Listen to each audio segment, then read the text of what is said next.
Bullying, yəni qısnama ilə bağlı mətnin suallarına cavab verməyə davam edək. Növbəti 2 suala baxaq. Bullying is a kind of behavior that qısnama, zorakılıq elə bir davranış növüdür ki, cümləni düzgün tamamlamalıyıq, amma mətnə görə.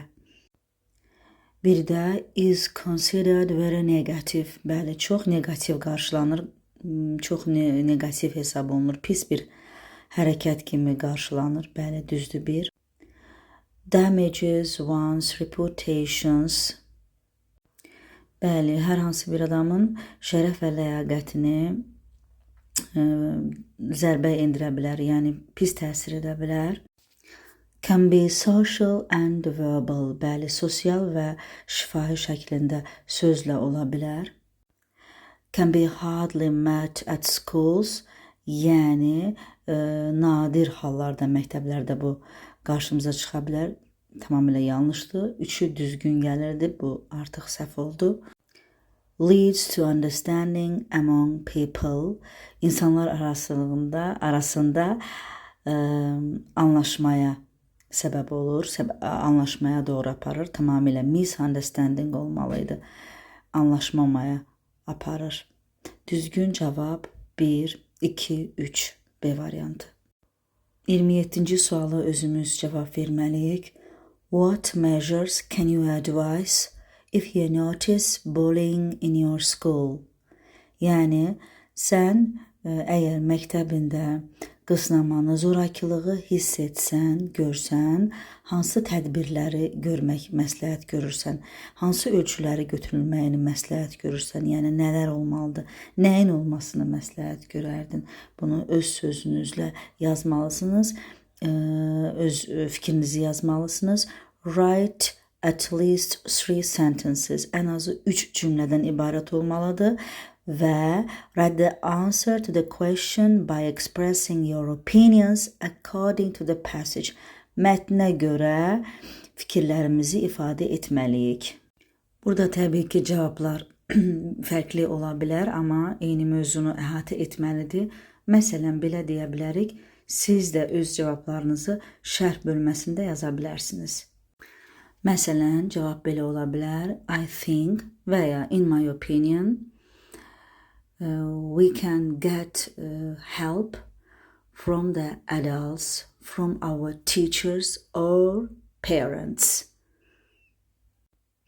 In this case, it can be solved easily. It is very important not to be afraid to get advice, to get help from the adults. Sometimes we can't solve everything by ourselves. Növbəti sualda nə istənilir bizdən? Complete the sentences, changing at least 2 words. Deməli, cümləni biz dəyişəcəyik, tamamlayacağıq. Ən azı, at least, ən azı 2 sözü dəyişməklə. Bu söz hansı sözlərdir? Daha doğrusu hardan götürülüb? Mətnin sonuncu cümləsindən, sonuncu cümlə belə idi. It is essential for teachers to recognize the types of bullying and struggle with it. 2 söz nə ola bilər? Recognize ola bilər. Recognize-ı tutaq ki, nə ola əvəz elə bilərik. Struggle isə fight ola bilər və ya combat ola bilər. Hansını istəsək. O da cümləni belə yazıldığı kimi, as bullying can lead to bad consequences. Yəni, qısnama pis nəticələrə səbəb olduğuna görə və ya ona doğru apardığına görə, it is necessary for teachers olduğu kimi saxlayaq. For teachers to know və ya to notice də deyə bilərik. To know the types of bullying and to fight with it və ya to combat with it. Hansını istəsəz sinonim sözlərdən, eyni mənaya gələn sözlərdən istifadə edərək cümləni dəyişə bilərik. Amma məna eyni qalar. Növbəti testdə nə tələb olunur? Write the close meaning of the word often from the paragraph 1. Deməli, often sözünün yaxın mənalı, ona yaxın mənalı sinonimini tapmalıyıq. Paraqraf 1-də bu sözü görmüşük. Often sözünün sinonimi frequently ola bilər. Və nəhayət sonuncu sual. Write the word from the paragraph 3 which best fits the definition. Permission for something or agreement. Deməli, paraqraf 3-dən bu izaha ən çox uyğun gələn sözü tapmalıyıq. Söz biliyi ümumiyyətlə çox tələb olundu bu testlərdə. Gördüyünüz kimi sözün sinonimini tapmaq, sözün izahını tapmaq. Permission for something or agreement hər hansı bir şeyə və yaxud da ki, nəyəsə razılığa icazə.